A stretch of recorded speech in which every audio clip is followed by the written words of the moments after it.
ये वाकया एक शख्स की सबसे छोटी बेटी का है। छोटी बेटी अपने बाप का घर छोड़कर क्यों चले गई और किस तरह उसने बादशाह से शादी कर ली। जानने के लिए वीडियो को आखिर तक जरूर देखिएगा। एक दफा का जिक्र है कि एक सौदागर था जिसकी 3 बेटियां थी। इसकी तीनों बेटियां बेहद खूबसूरत थी, लेकिन छोटे वाली सबसे ज्यादा प्यारी थी। उस सौदागर को अपनी तीनों बेटियों से बेइंतहा प्यार था, लेकिन वो डरता था कि कहीं कोई उसको छोड़कर चली न जाए। इसलिए एक दिन सौदागर ने फैसला किया कि वो अपनी तीनों बेटियों से पूछेगा कि वो उससे कितनी मोहब्बत करती हैं। एक दिन ये सोचकर वो अपनी बड़ी बेटी के पास गया और पूछा कि बेटी, तुम मुझसे कितनी मोहब्बत करती हो। बड़ी बेटी ने जवाब दिया, बाबा जान, मैं आपको अपनी जान से भी ज्यादा प्यार करती हूँ। ये बात सुनकर बाप बेहद खुश हुआ और अपनी बड़ी बेटी को एक कीमती सोने की माला दी। फिर वो अपनी दूसरी बेटी के पास गया और उससे भी यही पूछा कि तुम मुझसे कितनी मोहब्बत करती हो। दूसरी बेटी ने जवाब दिया, बाबा जान, मैं आपको इस पूरी दुनिया में से सबसे ज्यादा चाहती हूँ। बाप बेटी की बात सुनकर बेहद खुश हुआ और उसको भी सोने की अशरफियां दी। अब सौदागर अपनी सबसे छोटी बेटी के पास गया और पूछा कि तुम्हें मुझसे कितनी मोहब्बत है। छोटी बेटी ने जवाब दिया कि नमक के बराबर। बेटी का ये जवाब सुनकर बाप को बेहद गुस्सा आया।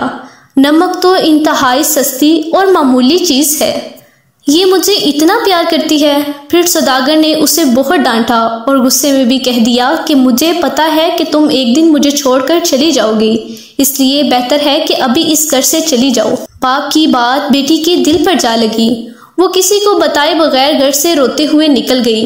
वो लड़की एक ऐसी जगह से गुजर रही थी जहां बहुत सी घास उगी हुई थी।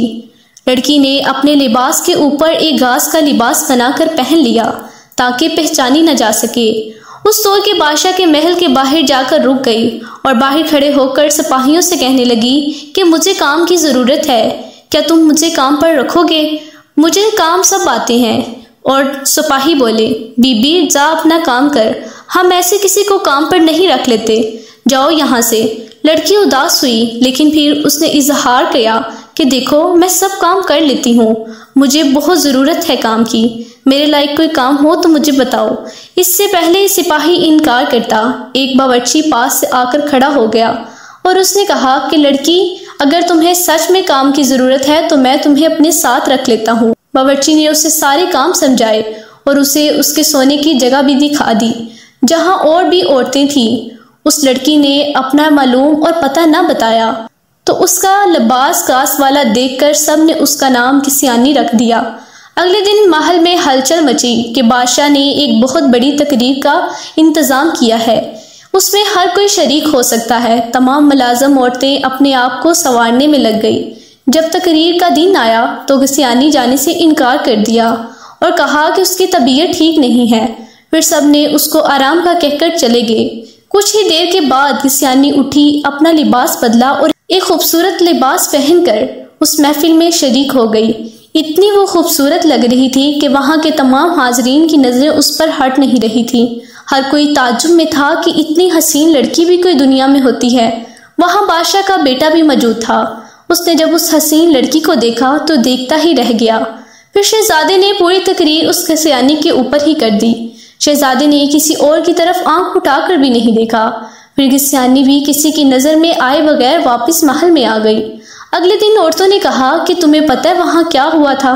कल बादशाह का बेटा एक हसीना पर लट्टू हो गया और सारा वक्त उसी के साथ रहा। किसियानी ने बज़ाहिर उदास सी हुई कि काश मैं भी जा सकती। फिर कुछ दिनों के बाद बादशाह के बेटे ने दोबारा तकरीर की। इस बार किसियानी ने यही बहाना लगाया, उसकी तबीयत ठीक नहीं, वो सोने जा रही है। लेकिन कुछ ही देर बाद वो उम्दा लिबास पहनकर तकरीर में चले गई। शहजादा उसे देखकर बेहद खुश हुआ और एक कीमती अंगूठी उसे तोहफे में दे दी। फिर तकरीर खत्म होने से पहले ही वो वापस महल में आ गई। दूसरी तरफ बादशाह का बेटा सौदागर की छोटी बेटी पर फिदा था। उसने फैसला किया कि वो अपने बाप से इस लड़की का जिक्र जरूर करेगा।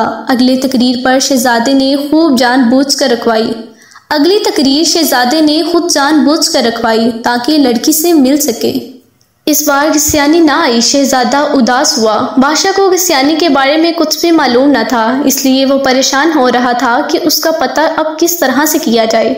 एक दिन शहजादे ने महल के मुलाजमों से कहा कि मुझे कुछ खाने की ख्वाहिश है, इसलिए तुम सब मेरे लिए एक अच्छा सा खाना तैयार करो। मेरा दिल कर रहा है कि मैं सागुदाना खाऊं। गिस्यानी को जब ये बात पता चली तो उसने खुद सागुदाना बनाने की ख्वाहिश का इजहार किया। उसे इजाज़त दे दी गई। गिस्यानी ने सागुदाना बनाने के बाद वही कीमती अंगूठी जो शहजादे ने उसे दी थी उसमें उससे डाल दी। शहजादा मेज़ पर आकर बैठ गया और सागुदाना खा रहा था कि जब खाना खा चुका था तो प्याले में अंगूठी नजर आई।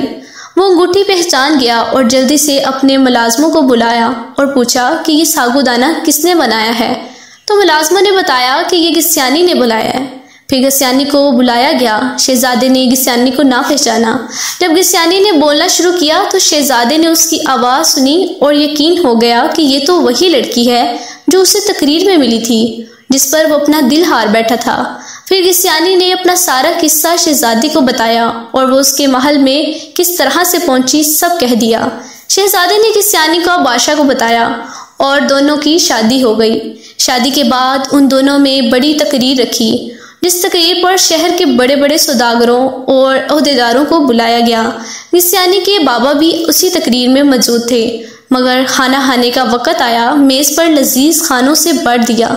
जब सब ने खाना खाना शुरू किया तो पता चला कि खाने में नमक ही नहीं है। गिस्यानी के बाबा ने बादशाह को मुखातिब करके कहा, इसमें तो नमक ही नहीं है।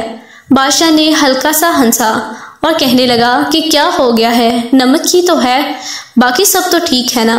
ये सुनकर सौदागर की आंखों में आंसू जारी हो गए।